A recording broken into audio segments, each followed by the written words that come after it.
Bonsoir à toutes et tous. Bienvenue à ce webinaire sur la pulvérisation par drone. Par rapport au contexte du webinaire de ce soir, pourquoi parler d'épandage par drone? En fait, donc moi je suis Henri Geoffroy, délégué Sud-Est à la Fédération professionnelle des drones. Et au travers de nos réflexions au sein de la fédération, c'est vrai que certaines problématiques reviennent, dont celle de l'épandage par drone et donc les sujets de pulvérisation. Pourquoi on en parle? La chose est simple, c'est vraiment que la pulvérisation est un enjeu important pour l'agriculture. Le drone est contraint par l'arrêté L253-8 qui interdit l'épandage aérien. Et troisième point, c'est surtout que les capacités des drones, les capacités d'emport des drones sont de plus en plus importantes et ce qui le rend de plus en plus efficace et attractif en agriculture. Donc, au travers du webinaire de ce soir, en fait, on ne va pas forcément rentrer dans la technique, parce qu'il y a déjà eu des expérimentations et des comptes rendus fournis par l'ANSES. L'objectif de ce webinaire, c'est vraiment de faire un état des lieux sur les actions qui sont menées et sur les perspectives à venir pour la pulvérisation par drone en agriculture.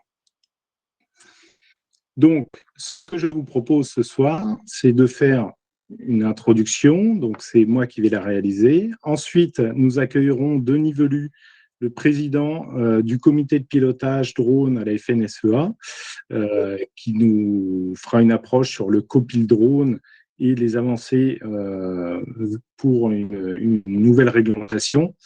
Ensuite, nous accueillerons Philippe Pétry, le directeur de la C3A68, donc c'est la caisse des...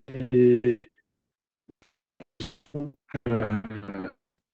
y reviendra juste après, pour voir l'approche des drones qui sont travail. Ensuite, un petit conseillère viticole à la Chambre d'agriculture d'Ardèche nous parlera de l'efficacité du drone en agriculture. Puis nous accueillerons Julien Durand-Révy, responsable d'agronomie. 18h50, nous conclurons ce webinaire et répondrons aux questions si des questions s'y prêtent. Alors, démarrons par une brève introduction. Je voulais surtout vous parler au niveau de l'évolution des drones civils. Donc, la Fédération professionnelle du drone civil existe depuis 2013, date de sa création et surtout de la mise en place de la réglementation française qui a permis de structurer l'utilisation des drones civils entre autres, sur les diverses activités qu'on peut retrouver, et en particularité l'agriculture. Il faut savoir que les drones utilisés en agriculture, on va retrouver deux principaux axes. Tout ce qui est drone basé sur l'imagerie pour faire de la télédétection en appui de l'imagerie satellite. Puis, à partir des années 2015, 2017, où on commence à voir des drones plus performants capables d'emporter des charges utiles à hauteur de plusieurs litres ou plusieurs kilos, a permis d'instaurer l'utilisation du drone dans la pulvérisation en agriculture. Alors, vu l'intérêt que peut apporter le drone sur les applications agricoles et en particulier, dans un premier temps, en viticulture et particulièrement sur les vignes à forte pente, en 2019, il y a eu une dérogation de mise en place sur une période de 3 années qui a permis de pouvoir pulvériser sur des vignes à plus de 30% de pente. L'objectif était surtout de cibler des parcelles qui étaient non mécanisables et donc de réduire l'exposition des opérateurs, le risque d'accident et la pénibilité au travail. Donc, nous reviendrons au travers des questions sur ces sujets. Et donc, le webinaire de ce soir va permettre de poser un certain nombre de questions à nos intervenants et d'avoir des réponses assez concrètes sur nos perspectives. Alors, on a abordé un certain nombre de points. J'aimerais conclure justement en reprenant certains éléments, aussi faire un petit focus matériel, parce que c'est vrai qu'on n'a pas trop abordé ces sujets. Aujourd'hui, un drone de pulvérisation, en termes de charge utile, on va de 6 litres à 50 litres et on commence à voir plus. Il faut savoir que la réglementation aujourd'hui, on va dire, elle est en deux parties. Il y a les drones qui sont en dessous de 25 kg, donc charge utile, plus drone, plus batterie, donc qui peuvent voler sous un format, on va dire, standard quand on est en zone faiblement peuplée ou rurale, qu'on va appeler.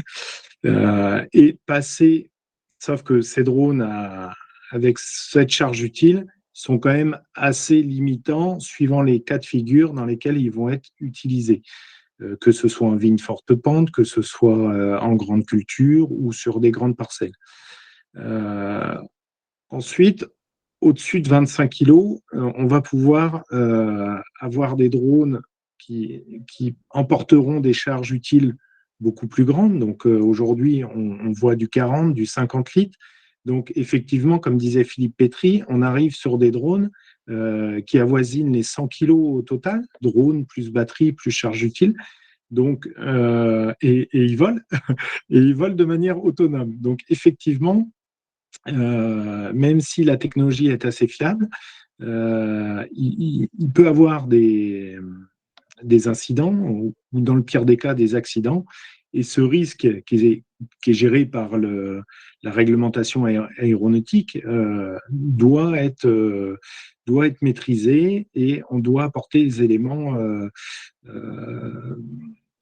techniques pour répondre à ces problématiques. Donc clairement les actions, donc ce que je retire des actions à mener, c'est que aujourd'hui il y a plusieurs structures, plusieurs groupes qui travaillent, dont des structures privées, dont des fédérations, dont des syndicats. Certains sont déjà regroupés. Je pense aux fédérations, entre autres à l'APADAT, qui est spécialisée sur la pulvérisation par drone, avec qui on travaille conjointement justement sur la recherche documentaire. Donc on est ensemble, on fait partie du comité de pilotage drone avec les différents intervenants de ce soir.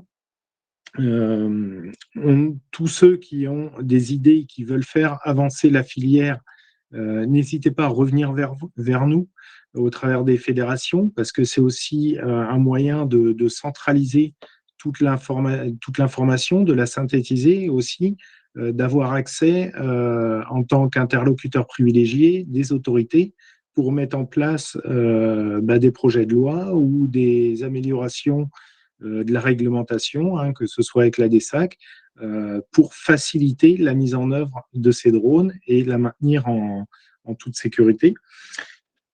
Et donc, les prochaines étapes vont être décisives. Vous avez bien compris que l'enjeu en agriculture est énorme, que ce soit pour la santé humaine, que ce soit pour l'intérêt biologique et pour les réponses aux différentes problématiques de ressources humaines aussi gérées par les exploitations agricoles. Donc, il faut absolument qu'on se mobilise et je suis convaincu qu'on trouvera une issue favorable à l'utilisation de cette nouvelle technologie en agriculture qui finalement est ni terrestre ni aérienne. Hein, donc, c'est là où justement on doit la positionner à sa place pour qu'elle puisse répondre aux enjeux de l'agriculture de demain. Merci à nos intervenants. Merci aux participants de vous intéresser à la filière drone et d'apporter votre soutien. Et donc, on vous retrouve le mois prochain sur un nouveau webinaire sur la photogrammétrie et l'usage du drone dans le bâtiment et les travaux publics. Merci à tous, bonne soirée. Merci, bonne soirée. Merci, bonne soirée.